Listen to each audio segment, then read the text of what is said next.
Bonjour à tous. Comme après chaque conférence de presse, on va faire un point sur la conférence du Racing Club de Lens, bien sûr. Voyez mon écharpe, voyez mon maillot. Donc, comme à chaque fois, bon, je m'excuse pour la semaine dernière qu'il n'y en a pas eu. Je me suis d'ailleurs excusé lors de du dernière vidéo débriefing que il n'y a pas eu. Là, il y aura. Donc, en joueur, tout d'abord, ça a été qui? Amadou Haïdara. Amadou Haïdara, qui sera titulaire. C'est à 99,9% sûr, associé à Andreja Bulatovic, puisque sont suspendus pour ce match trois joueurs.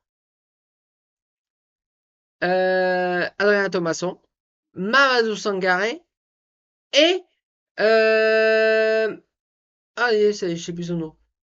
Oh, bah bref, après un carton rouge lors du dernier match. Donc, on va retrouver Ruben Aguilar. Là, le remplaçant, là, il n'y a pas de souci. Par contre, le milieu de terrain, on ne l'avait pas. Ce sera un milieu de terrain tout neuf, tout beau, tout neuf. Donc, ce sera Amadou Haïdara avec Andreja Bulatovic. Donc, en conférence de presse, ça a été donc Amadou Haïdara. Donc, un petit peu les questions des journalistes que je trouve assez moyen. Donc, il a dit qu'il était content, qu'il allait très certainement être titulaire pour ce match. Mais les questions des journalistes, ils ont beaucoup insisté qu'il n'y avait pas eu beaucoup de temps de jeu depuis le début de saison. Donc, il explique que l'équipe tournait bien avant qu'il arrive. C'était, voilà, que peut-être que la saison prochaine ça valait mieux. Lui, il fallait qu'il revienne. Bon, même s'il était arrivé en forme, il fallait encore que s'acclimater au climat artésien. Et même au niveau du jeu, voilà, le jeu de Pierre Sage. Mais il a. Voilà, mais les journalistes, ils ont dit vous avez très peu de temps de jeu, tout ça, voilà. Et alors lui, il a dit oui, c'est vrai, qu'il n'y a pas eu beaucoup, pas beaucoup de temps de jeu, mais qui, à l'entraînement, tout se passe très bien avec le coach, avec les différents entraîneurs adjoints, tout ça, que il se plaît là, que maintenant il est à 100%, mais qui comprend qu'il n'est pas titulaire vu comment tourne le duo au milieu de terrain Adrien Thomasson, Mamadou Sangaré. C'est vrai que ça semble barré. Ils sont indétrônables, hein. Faut pas oublier qu'Adrien Thomasson, il est meilleur passeur de Ligue 1 et largement. Il doit être à 10 passes décisives. Le deuxième, il doit être à 7, hein. Donc, il sera très certainement en fin de saison meilleur passeur de Ligue 1. Même s'il sera suspendu vendredi. Euh, mais les journalistes ont beaucoup tapé sur le fait qu'il y a très peu de temps de jeu, donc ils essayaient de lui dire que, entre guillemets, Pierre Sage ne fait pas confiance en lui. Mais il n'a jamais rebondi là-dessus. Les questions journalistes, c'était mal. Non, j'aimais pas. J'aimais pas. Bon, c'est un petit peu ce qui est sorti de cette conférence de presse. Euh, Amadou Haïdara, très bien. Il a admis qu'il a peu de temps de jeu, mais voilà. Mais il est prêt à 100% pour être titulaire euh, vendredi face à Nantes. Il est tout à fait apte. Mais le plus important, ça a été Pierre Sage.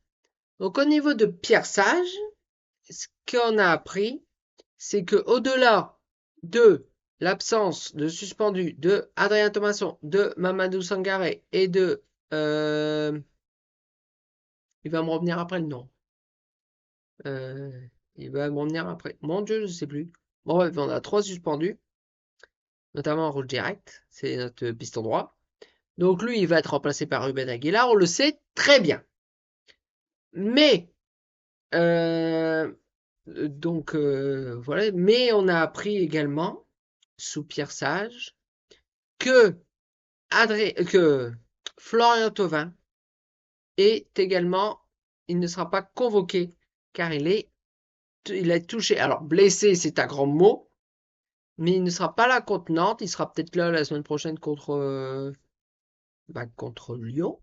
parce qu'on va jouer Paris en milieu de semaine, là. Arrivé à la fin du championnat. Hein. Arrivé à la fin du championnat. Mais ça a été.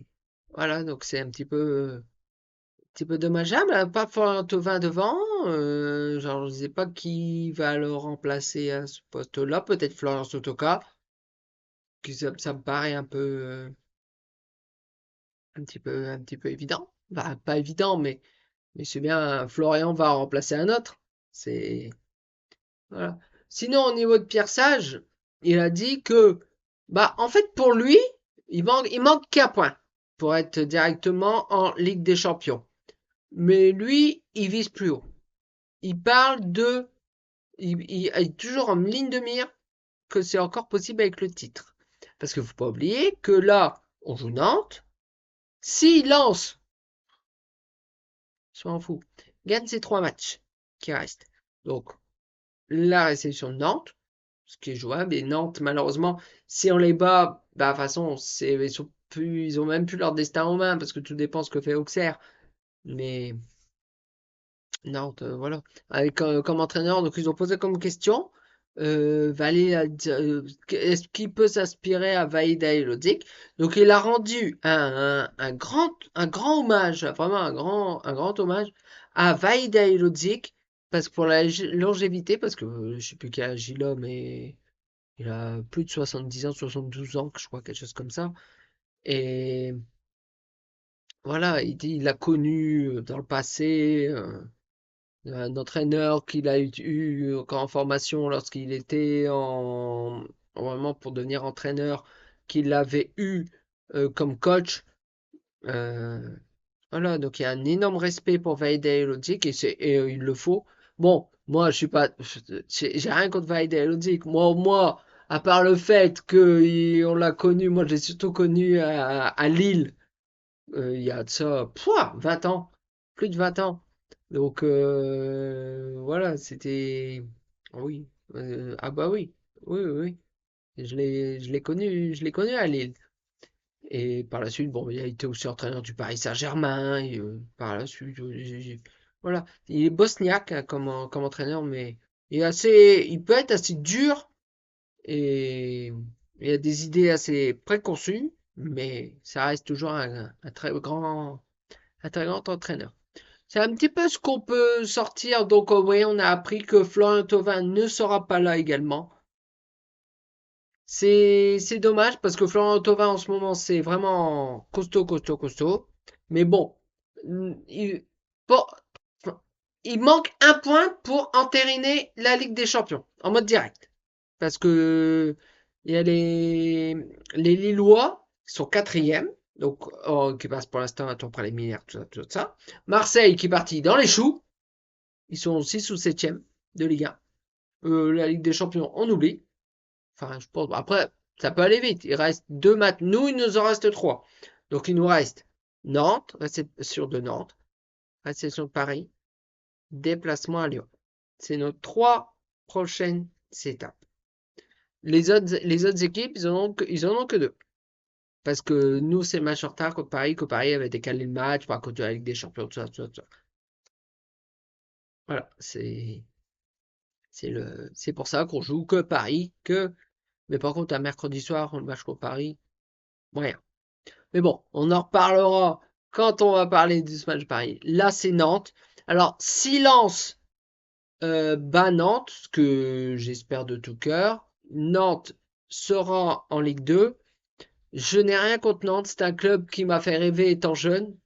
Quand j'ai commencé à aimer le foot, il y avait le Grand Nantes, avec des Patrice Loco, avec des Reynald Pedros. C'était même pas encore tout à fait Michael Landreau dans les buts.